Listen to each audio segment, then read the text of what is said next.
Join me for part 2 as we continue our interview with Sifu Richard Torres and his Bruce Lee journey, learning more about his meeting with Linda and Brandon Lee, his study of Bruce Lee's Jeet Kune Do, and of course, we discuss his massive Bruce Lee collection and rare collectibles and much, much more. Enjoy! So then, when they did this 50th birthday for Bruce Lee, Richard Bastillo invited me as a special guest, and I'll show you the. Where did that take place? Was that in California? Los Angeles. Los Angeles. So I flew over to California, and that's where I met Brandon Lee, Ah. Linda Lee, and I met Sifu Taiwan. And that was the first time you met all of them? First time I met Taiwan. Taiwan. I went up to him and I said, "I've been searching for you for 14 years." Oh man! Because 76 to 90, I think it's 14 years. Yeah, So cool. Yeah. I said, "I've been searching you for 14 years," and I said, "You know, I want to learn from you. I want to be a student." I said, "Do you teach?" And he goes, "I don't teach." He's like, he didn't have a school or anything. Yeah. So I said, "Can I give you my phone number? And if you ever decide to teach, can you call me?" And he said, "Yes." And then he was very nice. He gave me his phone number. Wow, so you had his phone number early on. Yes. 1990. So in '93, he called me and told me he's going to be in Virginia doing a Jeet Kune Do camp. This was 93? 93, 3 years later. So, because Jerry Beasley started doing in Radford University in Virginia, he was doing a Jeet Kune Do camp. So Sifu Ted called me and invited me there. Wow. Let's go back to 90 for a minute when you met Brandon, because I know Hector's a huge Brandon fan, and so am I, and I know you are also. So they were celebrating the 50th anniversary of Bruce Lee at that point? Yes. And so would they have his birthday. On his birthday. So would they have a convention or no? It was a dinner. It was a dinner. It was a dinner banquet. And who they invite at that time? Just everybody. It's just all. I'll show you the pictures. So when we're talking about this, you can. Yeah. I'm going to put the pictures in there because everybody was there. Dan Williams was there. And it was in Los Angeles. Yes. Ed Parker was there. Which good thing I met Ed Parker there because that was in November and Ed Parker got a heart attack in December. Oh wow! At the airport going to Hawaii for Christmas. Oh Lord! Wow. So a month later he passed away. Jeez. So you in '90, right? Brandon was still alive. Obviously, he was probably 25 years old at that time. And you walked up to him and Linda and Shannon was there too.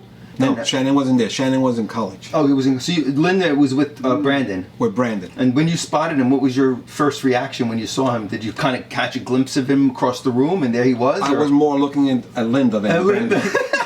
And Linda and Brandon were together, so then you'll see me, and I have pictures because my sister was with me, and nice. she had there's no phones in those days, so we had a 35 millimeter camera. Yeah. And when I'm talking to Linda and Brandon, she's just snapping away. So you approached them? You then went and approached them? I actually gave her a plaque. You had a plaque with you? I had a plaque that I gave to Linda Lee. Oh wow! So that was your opening in to say, hey, I'm going to give this to Linda now? And well, she was very friendly to everybody that was there, so and I introduced myself. And were you teaching at that time, or were you studying? No, I wasn't teaching. You weren't teaching it. Oh, I shouldn't say I wasn't teaching. I was teaching, but I was teaching in basements privately. You didn't have your school yet? I didn't have a commercial school. I got you. So you went up there and you said what? And again, it was 1990, so I was teaching martial arts as a whole. As a whole. Not really Jeet Kune Do. I just call it freestyle martial arts because I didn't feel I was permitted to teach Jeet Kune Do yet. But yes, I met her and Brandon. They were very open. Robert Lee was there too. In fact, Linda told me when she took me to the side by myself, she told me one day Brandon's going to be more famous than his father. She told you that? I don't know, Linda. And I said, that's a big shoe to fill, right? You know. But she was, mark my words, Richard, you'll see. But she was proud of Brandon, I'm sure. Yeah. And there was Brandon there when she said that? And then I got Brandon alone. We talked for a little while too. Because Linda made a speech, and I think that was the first time he ever heard his mother speak. Ah, okay. I'm sure she spoke before, but he was a little kid at that time. Yeah. You mean spoke in public? In public, because she spoke with Norman Marine did something, and she was there speaking also. But he was a young child. Yeah. But now he was, you know, a grown man, and he's listening to her and listening to what she's saying. And when it was over and everybody gets up, mingles, you know, Brandon and I were alone. So what did you guys talk about when you I wanted to talk about his father. Yeah. I said, you know, what about your father, and what did you think about? Did you train? You know, I had all these questions for him, and he's saying, "Isn't my mother marvelous? Did you hear her speak? She just blew me away." I go, "Yes, your mother's marvelous, but your father, Bruce." And he goes, "Yeah, but my mother." There you so he go, kept bringing there you back to his mom. Mama's boy. He was just completely mesmerized at the speech he just gave. Yeah, Wow. he was listening to her and he says, "Wow, That's she can awesome." really And you wanted to find out everything about about Bruce Bruce. from Brandon. So we're talking and everything, you know, for a long time, and but we, you know, we got to talk, and he signs certain things to me. Oh, you did? Yeah. So you got his autograph, or he signed certain things Yeah, to he you at said that to time? Richard. You did show me a program. Program. He sent sent a the program. Yeah. Now, did I'll he? show it to you. It's here. Did he already make? What were the two movies he made in Hong Kong? Laser Mission. Correct. So you met him in 1990, was Yes. it? 1990. So you met him in 90, so he had already done Kung Fu the movie. He did Legacy of Rage in Hong Kong. And then a year later, he was to do Rapid Fire. Pardon me. Right, he had no Rapid Fire. Showdown in Little Tokyo. Right. So he didn't do that yet. No. Yeah. No. So he made the Hong Kong movies at that point. Yeah. He did Laser Legacy of Mission. Rage and Laser Mission. Yeah. Right. And so, did you ask him about that, or did you see those at the time? Did you even know he made those movies? No, at that time, Yeah. you have to remember this. We didn't have the The internet. Home so video. It was kind Yeah, of hard to home find video, out so- what people were doing. correct. Not like now. You know, you can Yeah. easily see a movie and somebody will put it on Facebook and you start seeing some of it on YouTube. But at that time, you know. So did you know he was trying to break into acting at that time when Yes. you met him? Oh, you did? Oh yes. Okay. I knew because he did the Kung Fu, Okay, right. and I saw that. Right. You know, with David Carradine, which I think he should have beat David Carradine. Yeah. So what kind of character, like what was the impression you got of Brandon when you met him? Was he kind of tall, lanky? Did he look like Bruce? Did you feel like he was... No, he was taller than Bruce. He was taller than Bruce. Yeah, his big, wide shoulders. Wider shoulders. He's actually, But I think- he was taller than us. Yeah, because he was what? You said at 6 feet or Almost 5'11"? 6 feet, I think 5'11" he was or right something. around Yeah. 5'11", I'm a little right? guy, I'm only 5'9". Yeah. But He's pretty very tall. confident. Was he? Very yeah. confident. Yeah. You could see that from his interviews. Very confident. He came across very I confident. mean, sometimes he would hold his jacket like this. You know, that's Yeah. that's body language. Yeah, yeah. Saying like, "I'm me," you know. Yeah, so he would be there like... In fact, some of the pictures that you'll see, that I'll show you, you'll see that he's holding his jacket like that. Yeah. Yeah. Wow. So it tells you, you know, the confidence that he had in himself and so forth. Wow, that was great that you got a chance to meet him. Not many people, met him. Yeah, I mean, I never in my mind that I think he would pass away. If I did, I would have asked him to sign 10 more other things. You know? Of course. you kidding me? You know? Yeah, God wow. bless. May he rest in peace. Yeah, definitely, Yeah. definitely. Yeah. Wow. So from meeting Brandon and then you met Linda. That was that the first time you met Linda also? Yes. And she was a really wonderful person, wasn't she? Yes. Very pleasant, open. Wow. Yeah. I remember when I met her, I got a really nice feel for Linda Lee. Yeah, she eventually she would send me letters, Yeah. Christmas cards and stuff. Like Wow, look at that. that. I have them all upstairs. I'll show you. That's awesome. Yeah. You did Oh, strike So a good friendship. we got real close because what right. happened was Yeah. eventually I did a convention where I invited my teacher Sifu Torres, because by that time he was already training with me. Yeah. This had to be in '94, I believe. So I invited Sifu Ted, Daniel Lee, Alan Joe, George Lee, and by that time John Little was already working with some of the stuff. So I John invited Little, yeah, Little. of course. And so I invited all those people. Oh, and George Lee, of course. I can't forget George Lee. Wow. So it was Ted One, Daniel Lee, Alan Joe, George Lee, Wow. What a John group. Little. Yeah. So Those are the original Original. students. So- First generation. Yeah, students. students. and we did. And the Four Musketeers. The Four Musketeers. Wow. And here we are, the we Three did- Musketeers. the Three Stooges, The man. Three Stooges. We did a convention. So I did a convention where I had people rotating to classes. Yeah. You know, so we had 3 different rooms. One room was Sifu Ted, another room was Daniel Lee, and then there was a lecture room where we had Alan Joe, George Lee, and John Little. Now you up there. coordinated that? I coordinated. Wow. So you, So we you had- were hitting the seminar scene at that point and trying to coordinate seminars. But I did this by myself, and we had like close to 100 people, 120 people, Yeah. and we rotated people every 2 hours or so forth. And then we had a dinner banquet. Wow. And at the dinner banquet, I had my collection, nothing like this. Oh, wow. But I did put some of my stuff, you know, at the dinner banquet. Yeah. That's yeah. Wow, I like that. I like right? Yeah, you always have to pull out that collection. You got to bring it out. You're one of Bring the it out few, for the Richard, that I dinner know banquet. that not only study the martial arts JKD instructor, but you have probably one of the bigger collections that I've seen. And yeah, Hector and I have visited many people and spoke to many people who have Bruce Lee collections, and So, yours by yeah. far is like, wow. And I had some letters of Bruce Lee at that time. They were rare to find, and I posted those up too at the dinner banquet. And we put, a rope so everybody could look at the thing. Yeah, and yeah, touch. yeah. And we had a dinner banquet, and then we let people make a speech. Wow, so Damiano nice. spoke, Sifu Torres spoke. George Lee didn't want to speak. He didn't want to speak. No. He's a little shy. Oh, Yes. wow. Alan Joe spoke. And then... Now, what was John Little doing there at the time? Was he promoting his books yet, or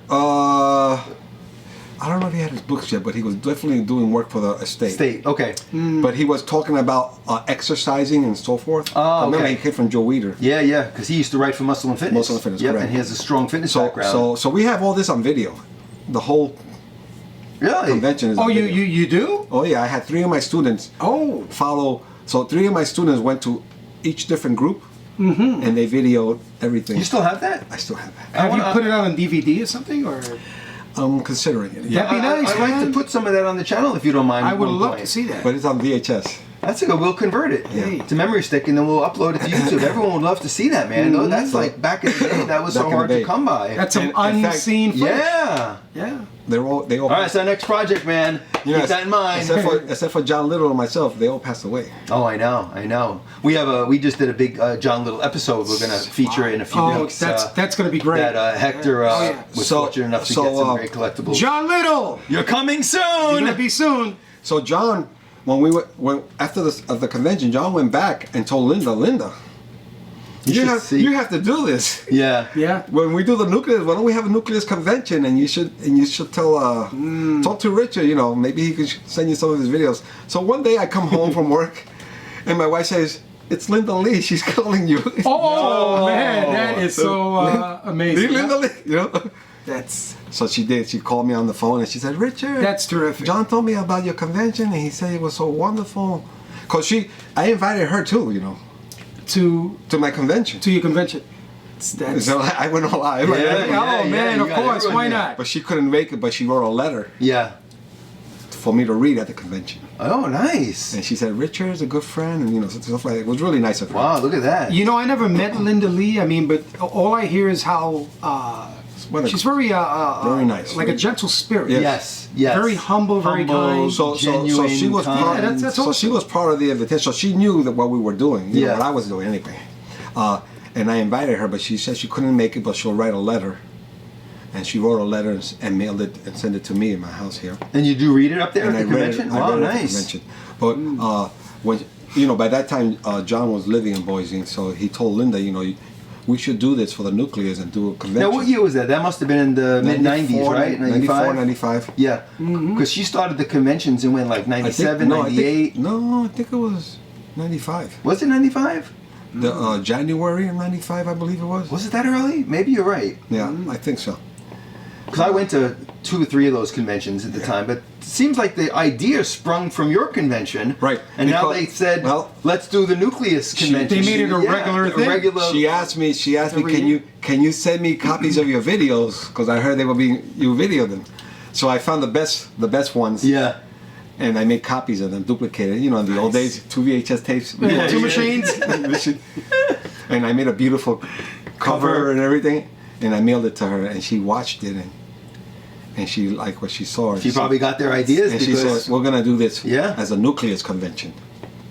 So that's what they did. Wow. That's how it began. Yeah, that's how it began. So I did it first. You were like, Yeah. you spurred that on. Yeah. Because of your convention early People on. know that. Wow, that's great, man. Now let me ask you, Richard, how many years did you do that convention? Because I know it was kind of short-lived. Yes, it was short-lived. It's like 5 years, It started in right? San Francisco. Then they did one in Los Angeles. They did one in Las Vegas. Was it your conventions or the nucleus. The nucleus conventions? Uh, But were you asking him about his conventions that he No, did? no, the nucleus. The nucleus Yeah. ones. Yeah. I mean, it was his original idea. But so then they did one. did- Yeah, right. They did one in Seattle too. Yep, The Seattle one I think was the best one in my. I did that. Were you at that one? The Seattle. Yeah. because we went to the cemetery at that point, right? Yeah. Yeah. That's she the one. gave That's the best speech. one. Yeah, that was great. I have pictures of that. And I saw those. Yeah, that's everything because I send them suggestions of what to do, and Andy Komuro said, Richard, we got all your suggestions and we're using all of them. oh man. There you go. And they did a great job. Did did. they cut you a check? No, Did they give you an announcement? no, but Linda Lee cut me a check. Oh, hey, that's she's the chairman. For the videos. She sent me a check. She goes, I know it costs you money, so she sent me a check, and I called her back and I said, would you mind if I don't cash the check? I just want to keep it as a That's awesome. You still have it? I gotta see that, man. So she said, okay, and then she said, okay, so she said that the convention on the nucleus, the first one, she said, I have something for you. And when I saw her, she gives me an envelope. She says, keep this to yourself. And I said, okay, thank you. And when I get to my room, I open the envelope. It's Bruce Lee's business cards. Is that how you had so many in your collection? Because I was going to ask you, you're one of the few that have, more business cards and the Bruce Lee membership cards that he gave out. She gave me membership cards. She gave me his rate card. His rate that he used to give out for his lessons. Wow. She gave me all those as a gift. What at that time, they weren't selling for anything. No. And she said, here's a gift for you. And she gave them to me. I think she gave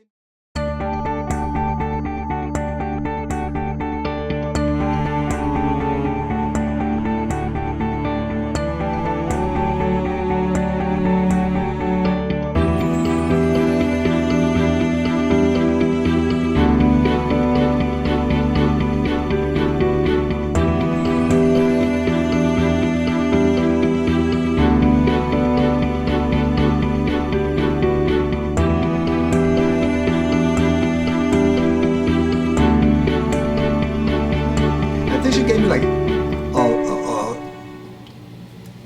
3 of each. I think. Wow. So I gave my friend James Turbik, who's really close. Nice. Oh, we met him. Yeah, I gave him. James. I gave him copies. you have one of the largest business card collections I've seen on Bruce Lee. Actually, the Perry, my friend Perry in Lee? Seattle. He has more. Perry's got also prototypes. He's got business cards. He's got them all. Yeah. But Richard, but your collection is impressive. Is like very impressive, man. How many do you have? You say 15, 20? I don't know. We can look and see. Yeah, later we'll show pictures of the business card collection that you have. He's got. Because you have his business card, you have his membership card, his rate card. Yes. Right?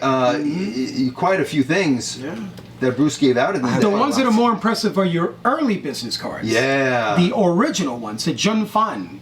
And then after that, he came out with the ones that we see on eBay. Yeah. But you have some of the original ones. I have the membership cards from Oakland. From Oakland, wow. that's it. Yep. Oh, yeah. The rank cards. Yeah, the rank cards. Yeah. Is that with the color strip on the top? No. It's got the logo. The logo. But it's like a blue card. Yeah. Right. Richard, I wanted to ask you a question. Charlie, if you don't mind. Yeah.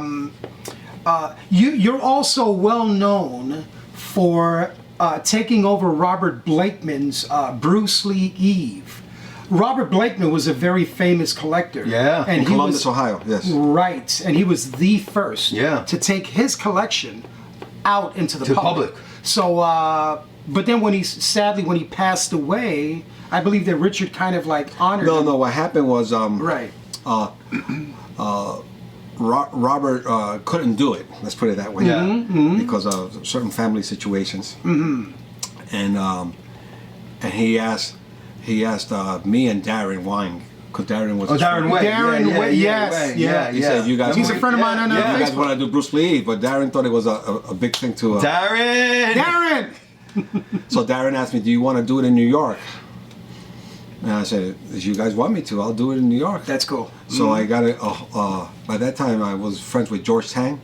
George, another very famous big time collector. So George collector. Tang had a lot of behind-the-scenes footage. Yeah. And he said, "Yeah, let's do it. Let's do it in Times Square." Yeah. In one of those old theaters there. The Roxy. The Roxy Theater. Did you go? Oh, yeah. Did you attend? No, I saw photos. Oh, you saw photos? Yeah, I saw the Roxy I would have Theater. loved So to have what year attended. was that? What year was that about? Wow. The Roxy was in the 90s, right? The Roxy? No, maybe mid-80s. Mid-80s. This was before. Oh, wow. Yeah. Mid to late 80s. This was before my seminar, so this was had to be in the 80s. Oh, wow. Yeah. Oh, yeah. So he was going to show every commercial that came out on Into the Dragon he had. Oh, did he? Oh my God! And people would say, "Okay, enough," because I think he put like 20 of them. The radio stations. I mean, sounds like somebody I know with the Into the Dragon trailers on his YouTube channel. Yeah, so he had all the Into the Dragon trailers? Everything. I'll be featuring that one on this one too, man. Get ready. He showed everything. And some behind the scenes stuff. Yeah. And then on the top floor, my collection was on display. Yeah, that was cool. So I had my collection on display at that time. That's where I met Nick, because Nick saw my collection. Nick So we became Atsekis, may he friends. rest in peace. Yeah. And they saw my collection. Everybody was mesmerized with my collection. At that time, there was a little thing, Well, yeah, but you probably did justice because Blakeman used to display his collection, right? And he had a pretty big collection back in the day. He was one of the original collectors that I would, of course, emulating as a kid and looking at his collection, and as we were coming up, and then your collection was growing at that point as well. Oh, Yeah. So eventually, I think Robert passed away too. Yep. May he rest in peace. Yeah. And We then, did a nice episode on him a few. We years did, back. right? Yeah. Yeah, That was a Robert good Blake, episode. Bruce Lee. Yeah. Yeah. Yeah. And so that was in the 80s, and we did that Bruce Lee, and then I started doing the Bruce Lee Informer. I didn't want to call because he had his newsletter called ABLE, Associates of Bruce Lee Eve. Oh, okay. Oh, what was Able. it again? Able. ABLE. And what did it go for? Associates of Bruce Lee Eve. Associates of Bruce Lee. Wow. Wow. I thought it was just called the Bruce Lee Eve newsletter. No, it was ABLE. I probably didn't. I missed that because I have some of his newsletters still. So he. Yeah. So they wanted. So Daniel wanted to continue doing the newsletter. I said, but I'm not going to call it ABLE. I have to give him my own name. Yeah. So would you call it? Because I'm doing all the work. Yeah. You know? Yeah. So I said. So I call it the Bruce Lee Informer. Informer. Okay. Nice. And that Bruce Lee Informer was what got me to be a special guest at Bruce Lee's 50th anniversary. That is Actually, if you look at the terrific. program, it says special guest, and it has my name in it. Oh, yeah? Nice, man. Wow. You were out there, Yeah, baby. So I actually got that program. You do? So you So see, I'm gonna special look for guest? your name. Oh, I'm gonna show it to you now. I have Yeah. the program too. If it's not here, you got to give me one of these pieces. I'll show it to you now. We'll be getting some of the Richard's pieces before we leave here today. That's why I bought my big bag. 'Cause you have too much, man. I You need can to take the big statue. the big statue. I need to take some of these pieces He's off got your some- hand, man. Bro, you got some great stuff Because around. Richard not only has one copy of something, he has like 10 versions of the same statue. Yeah. Small, medium, large, extra large. Just He keep does, getting he does. life size. Yeah, you know. Look at that. The bus. Unbelievable. So wow, so we went from I didn't know you were that involved with all these conventions and the Actually, the last Nucleus convention was supposed to be in New York, that would have been great. but then it got taken to Holland. I remember that. I didn't go to that Oh, one. Once that they was the started last going overseas, I'm like, man, I'm not going to go to That's those. a- Did you go to the Holland one? I went to all of them. Even the Holland one? Every single one of them. Is that where you met James Terbeek? No, I met James Terbeek in the 70s. In the wow, okay. You know the He's from Holland, right? yes. Right. What was the Bruce Lee Club in Hong Kong? The Hong Kong Bruce Oh, Lee I Club. remember Wow. that. Oh, Yeah. man. They sent every member. Something fell. That's probably a hat. Yeah, it's okay. Sorry about that. The Bruce Lee Club in Hong Kong sent out a pen pal Yeah. list of everybody's address. So James sends me a letter. He says, I live in Holland. I'd like to know. He wasn't even married then. Neither was I. And he says, would you be pen pals with me and we can trade? That was the only way of trading. Yeah. Yep. That was I the way. still have I I have all my letters still of people who wrote me back in the 80s and 90s. Because when you were trying to collect and you wanted to see people's items and trade, That's the only way to you get foreign items. I have to show you when you come over my place. If I open my drawers, I have about 1,000 letters that I kept Wow. from all the people that wrote me over the years. I used to put them in a drawer, And it's now fun. I have everyone's letters. wow. I see your It's name, funny. John Negron's name. They're all in there. It's I mean, funny you to guys do. were the ones out there. I'm sorry, Richard. I saw your name, Charlie, and John Negron. I wasn't much of you were on YouTube. a pen pal because I wanted to be a singer. Yeah. So I was out there with groups where I used to belong to soul groups, pop groups, funk bands. Yeah. So I wasn't really into that Bruce Lee scene back in the 80s. In the 80s. You know, I mean, I enjoyed the 70s, but then when the 80s came, I wanted to do my own thing. Yeah. But you guys were already out there. Yeah. Making a name for yourself. Well, I was trying at that point, yeah, and there was not much happening, so I was looking for things to happen with Bruce. Because remember how quiet it got in the 80s? In the 80s, it was Right, in the 80s, right. quiet. But in Nothing. 85, my interest started awakening again. Because I went to a Bruce Lee convention at the Beacon Theater. Oh, with Norman Marin? Did you go there? With Norman? Norman Marin. Did you? And Grace Lee? and Did you Grace go? Lee. I missed that one too, but I remember that one. I got to Do you have meet, the pin? Yes. You have the pin? I got the pin, and I still got my original ticket. Oh, okay. Wow, Signed, you showed me that. Signed by Eric Lee, who was there doing a demo. Yeah. But I got to meet Norman, may he rest in peace, and I got to meet Miss Grace Lee. Yeah, Bruce mom. Lee's mom. Yeah, I remember you told me that. May she rest in peace Yes. as well. So after that convention, I started gaining interest in Bruce again. Lee. Yeah, wow. Yeah, it did get quiet in the 80s, and then the 90s. It was like nothing. Oh, nothing. Yeah. Nothing. I lost And then interest a little bit at that time, Inside too. Kung Fu started coming out, Yes. and they put it on the cover of Bruce Lee all the time. Right. And I bought every single one. Same here, man. Yeah. That was before And the... then Black Belt said, well, we better get it going. We gotta up our Black Belt game. started putting him on all Yeah. the covers as well. And then every issue, I used to run to the stand to get every cover that Bruce was on. Yeah. That's what I did back in the day as well. Wow. Oh, yeah. But then in the 90s, it really started exploding because John Little, I think, hit the scene. Yes. And that's With when some quality quality material. material. The Bruce Lee Hong Kong Club was around in the In the 80s. It was. It was 80s, right? In 80s, the 80s. yeah. I still have their catalogs. and You they have their brought- catalogs Yes. still? Yeah. Yes. And they brought out all this stuff with Bruce Lee flip books, books, the flip books. The Super 8 You wanna hear films. something Those funny? were great. Yes, I love The those. stickers. I was one of the yeah. first ones to The order. iron-on transfers. I got them. Let Let me tell you, man, I had my own little stash. Me too. I was the first one to order for the Bruce Lee Hong Kong Club. Oh, What'd you order? I ordered the books. The books. oh, you did that? And they sent me books, thick books in Chinese. Stay tuned for part 3 as we continue our interview with Sifu Richard Torres, learning more about his Bruce Lee journey and story, as well as his incredible Bruce Lee collection and rare Bruce Lee collectibles, and much, much more coming soon.